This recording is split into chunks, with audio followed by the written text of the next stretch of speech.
You'll never make it, Francois. Neither will you. Unless my calculations are incorrect, the data processor... Where'd you get that pen? This? Jean-Pierre gave it to me. It's just a ballpoint pen. Why is it blinking? I don't know. Boom! Francois! Cut! Not enough smoke and the snow was too loud. We'll go again right away. I've blown up buildings, hunted sharks, crashed airplanes, and flown helicopters. Can I get my snack? You're eating it. Making movies. How do you do it?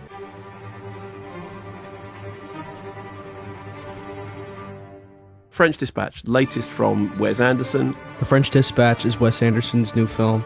The French Dispatch is studded with stars and sprinkled with Wes Anderson's signature pastels and storybook design. The French Dispatch is about a fantasy French version of the New Yorker magazine with an editor who does very little to edit his writer. Just try to make it sound like you wrote it that way on purpose. This interconnected anthology, inspired by New Yorker articles Anderson read as a teenager, is his ode to print journalism of the past. So set in the fictional town of Ennui sans Blasé, a name which I think tells you all you need to know, chronicles the creation of the last edition of the French Dispatch, a publication very much in the mould of the New Yorker, presented in that very Wes Anderson-y way as an obituary, travel guide, and 3 brief features from the paper. The obituary is for publisher Arthur Howitzer, Bill Murray, who brought the world to Kansas and whose maxim is, to his writers, try and make it sound like you wrote it that way on purpose. A message from the foreman. 1 hour to press. You're fired. Don't cry in my office.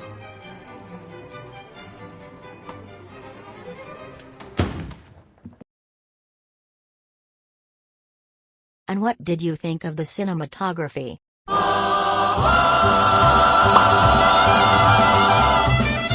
Wes Anderson partners with cinematographer Robert D. Yeoman. And think, hey, that movie has really good cinematography. Well, you have no idea if it actually has a good cinematographer or not now. I found the cinematography to be striking, to be layered, and visually interesting. And it's by far the most Wes Anderson-y movie that Wes Anderson has made. Wes Anderson combines a host of different compositional techniques such as leading lines, layered shots with strongly defined foregrounds, midgrounds, and backgrounds, leading lines going down all the way throughout the composition, whilst using deep focus shots that help to give the audience a way into the composition that sort of can fall into the image. Usually by keeping everything from foreground to background in deep focus. It gives a sense that you can fall into the image in front of you. Wes Anderson's use of movement in composition is also really well executed, and the sound design is really good and really well pronounced. That when used gives a kind of dynamic feel and a sense of satisfaction, from my opinion.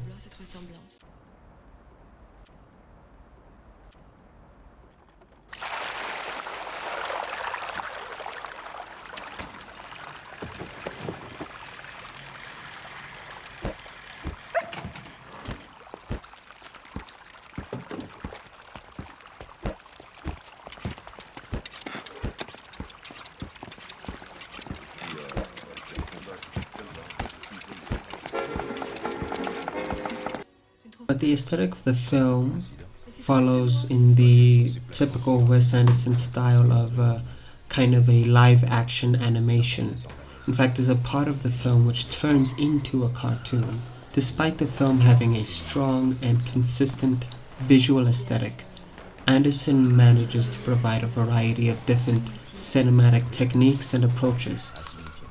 Wes Anderson has never met an aspect ratio he hasn't abandoned in every 30 seconds. The film constantly moves from black and white sequences to shot with an Eastman XX and color sequence shot with a Kodak Vision 3 200T. Tu serais stupéfait.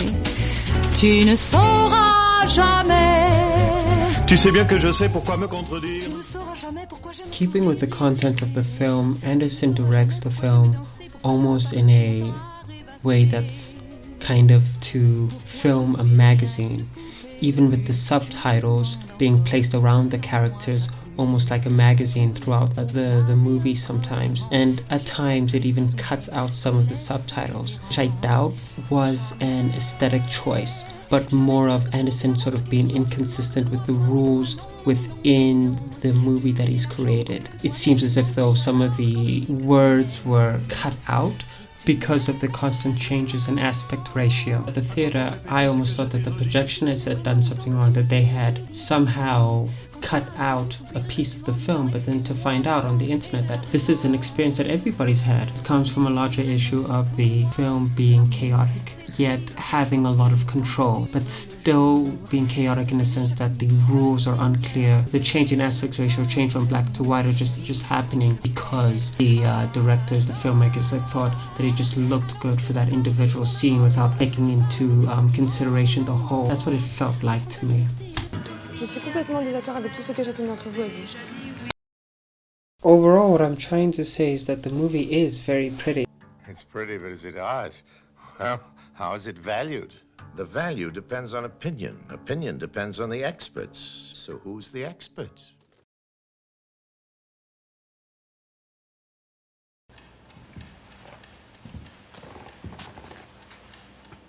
Modern art?